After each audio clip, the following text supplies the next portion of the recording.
Radio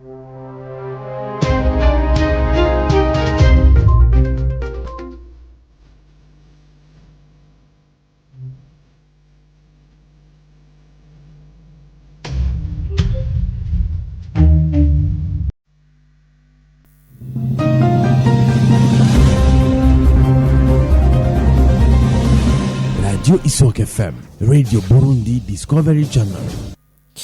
Ravi d'être avec nous, chers auditeurs et auditrices de la radio Isok FM. Bienvenue à cette édition en langue française. Tout d'abord, le sommaire. La concurrence au sein du marché commun du COMESA est une compétition de commerce entre les entreprises ou les commerçants au moment où cette pratique se fait conformément à la loi. Vous allez les suivre. Et un montant de plus de 3 millions d'euros sera utilisé dans le projet Plantwise Plus qui aide les agriculteurs à faire face à des maladies des plantes. Vous allez également suivre les propos de Canesius Nzwenayo, directeur général de l'agriculture et de l'élevage. Et la régie des eaux appelle tous citoyens qui habitent dans les maisons situées sous les lignes électriques des barrages d'Ojiji et celui de Murembe à déménager au moment où cette société s'apprête à mettre le courant électrique provenant de ces barrages. Et les écrivains comme tout Burundais soutiennent le programme de la vision du Burundi du pays émergent en 2040 et pays développé en 2060. Vous allez également les suivre à cette édition qui sera présentée par Alain Hervicia Bonimana et Arthur Ndikuriyo assure la mise en onde. Bienvenue.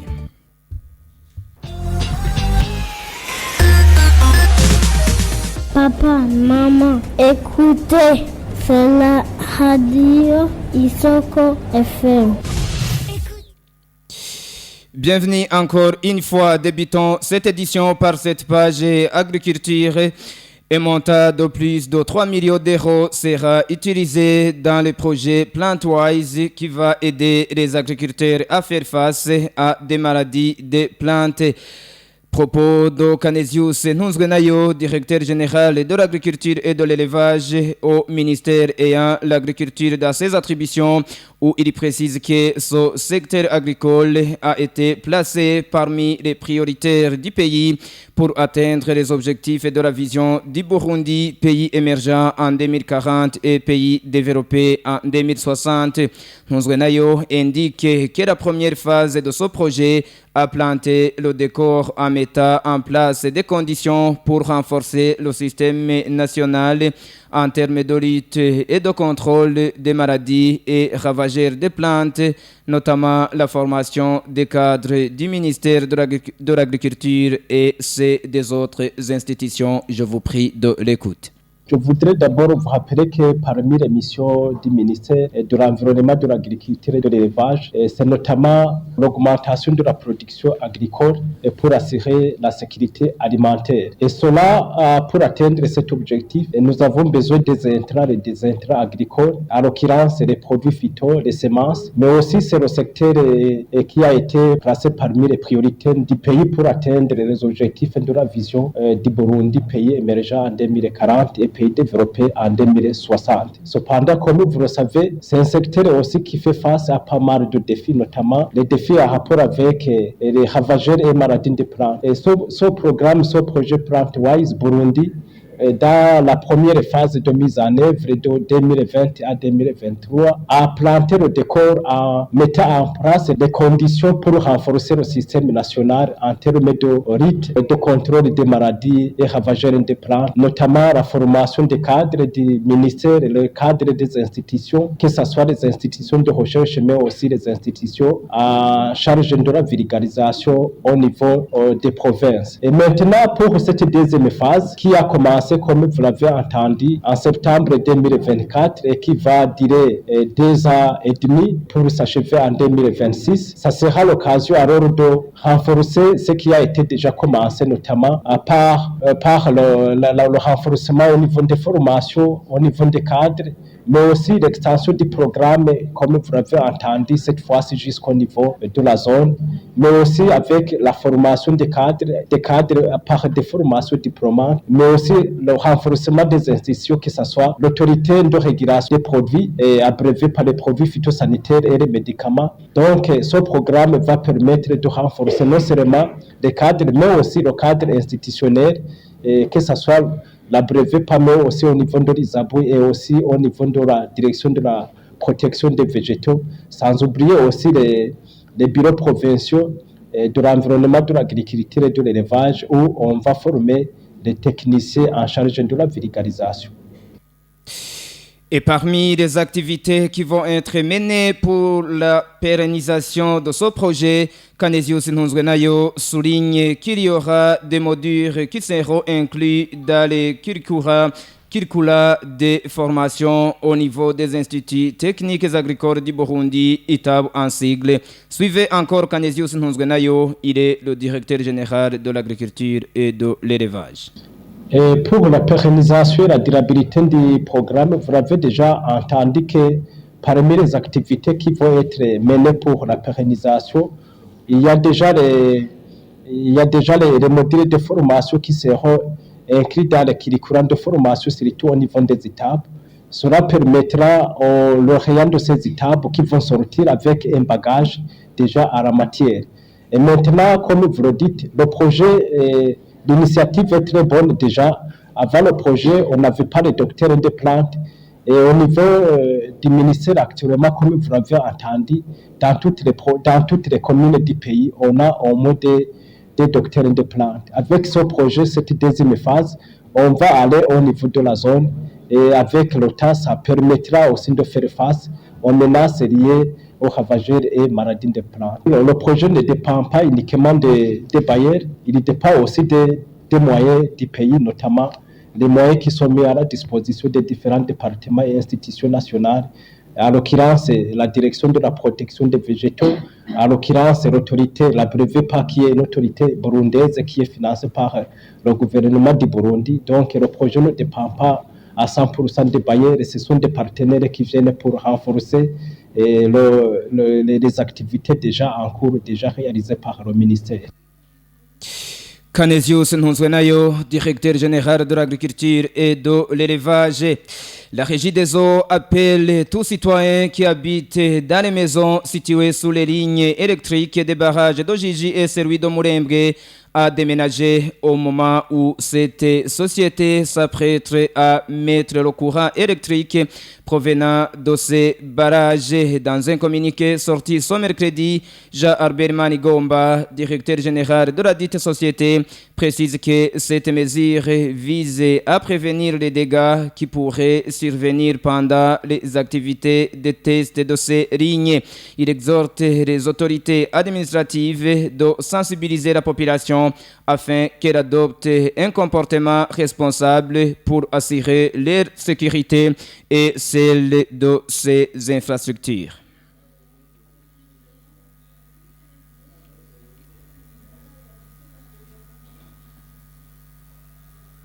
Radio Isoko FM, la voix qui enrichit. C'est sur 100.4 MHz.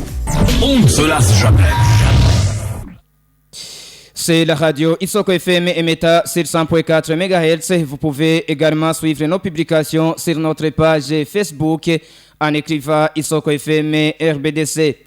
Page commerce à présent, la concurrence au sein du marché commun du commerçant est une compétition de commerce entre les entreprises ou les commerçants au moment où cette pratique se fait conformément à la loi. Propos du porte-parole du ministère ayant le commerce dans ses attributions ce mercredi lors de l'atelier de formation des membres de la Commission nationale de la concurrence au Burundi. Onésime Niyukuri précise que la loi régissant le système de la concurrence au Burundi a été mise en place en 2010. Suivez Onésime Niyukuri, il est le porte-parole du ministère ayant le commerce.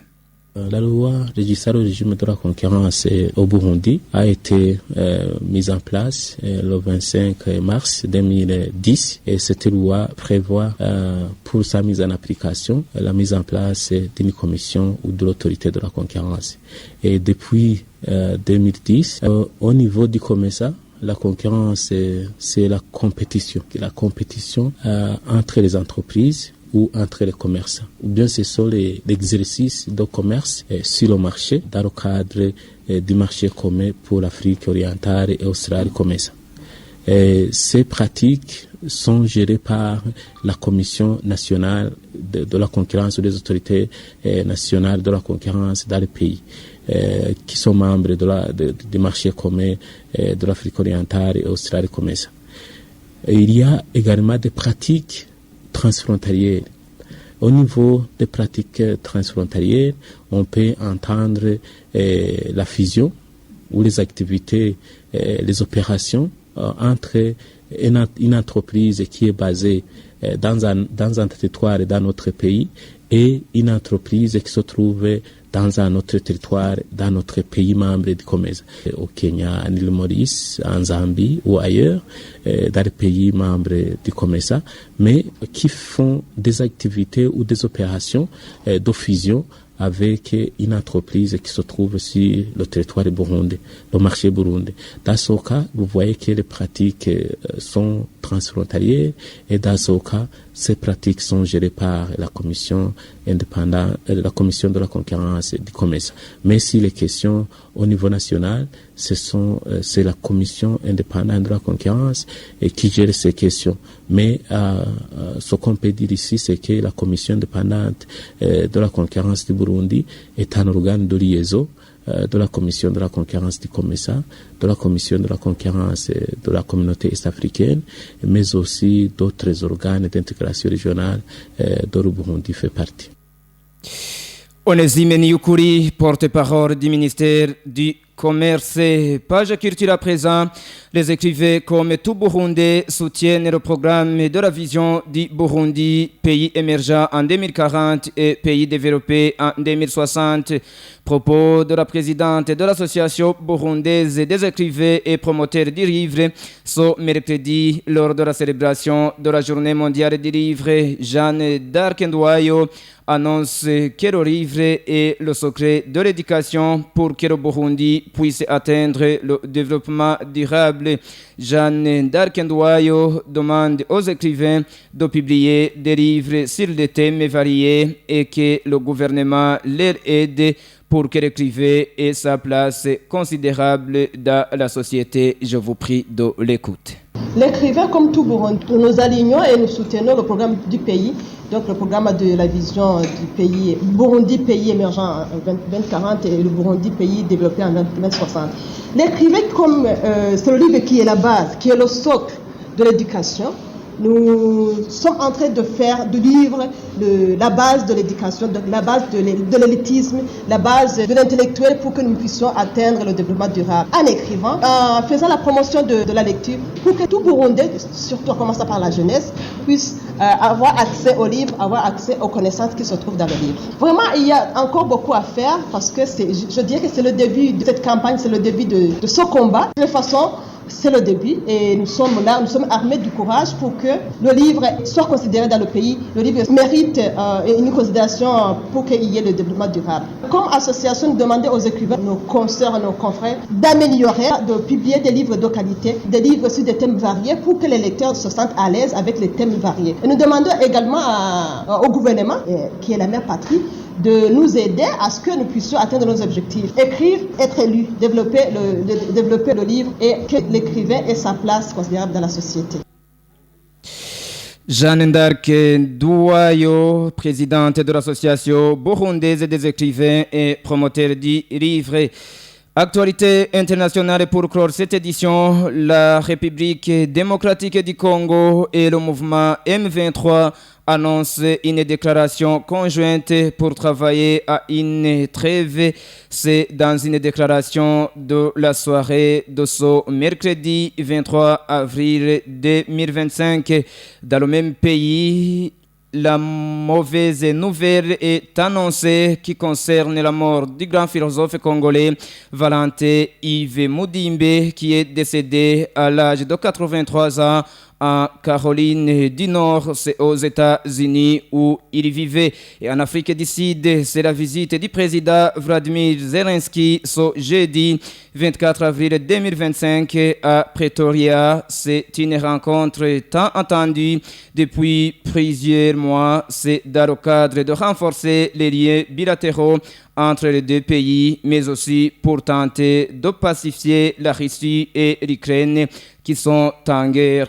Obélix Nyonzima pour plus de détails. Selon l'évidence de la Radio France Internationale, en République démocratique du Congo, Kinshasa et le mouvement AFC M23 annoncent une déclaration conjointe pour travailler à une trêve en vue d'un cessez-le-feu effectif à l'est de la République démocratique du Congo. Pour la première, c'est une évolution dans les négociations entre son mouvement rebelle et les délégués de la République démocratique du Congo en communiquant officiellement sur les pourparlers tenus à Doha. Ils se sont convenus de travailler à la conclusion d'une trêve pour le changement probable de la paix au nord-est de la République démocratique du Congo. Comme la RFI l'annonçait déjà, le constituant de cette déclaration était prêt depuis 17 avril 2025. Il avait été élaboré 4 jours après la fin des discussions directes entre les délégués de Kinshasa et ceux du mouvement AFC M23. Il ne manquait que l'approbation formelle du président Félix Tshisekedi qui est désormais chose faite. Parmi ses engagements, le rejet des intimidations et la volonté de créer un climat propice aux échanges, mais aussi sur les causes profondes du conflit et sur les modalités concrètes pour ramener la paix dans les territoires du nord-est de la République démocratique du Congo. Vous saurez que cette annonce vient au lendemain d'une rencontre entre le ministre d'État du Qatar, Mohamed Al Koulaïfou, en charge du dossier, et Moussa Deboulos, le nouveau conseiller principal pour l'Afrique et la Maison Blanche.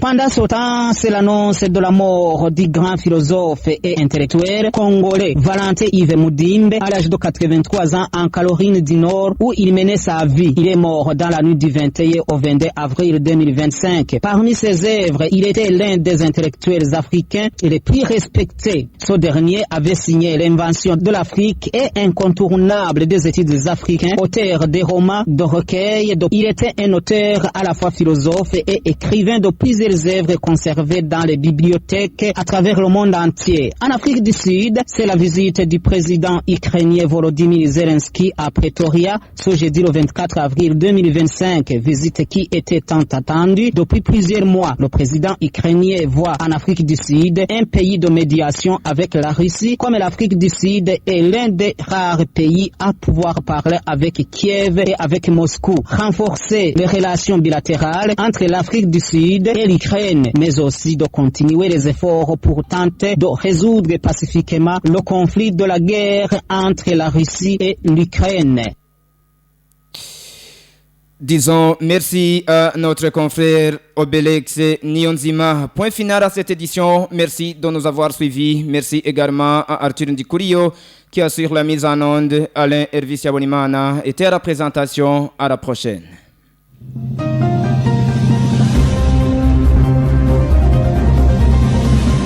Radio Isok FM, Radio Burundi Discovery Channel.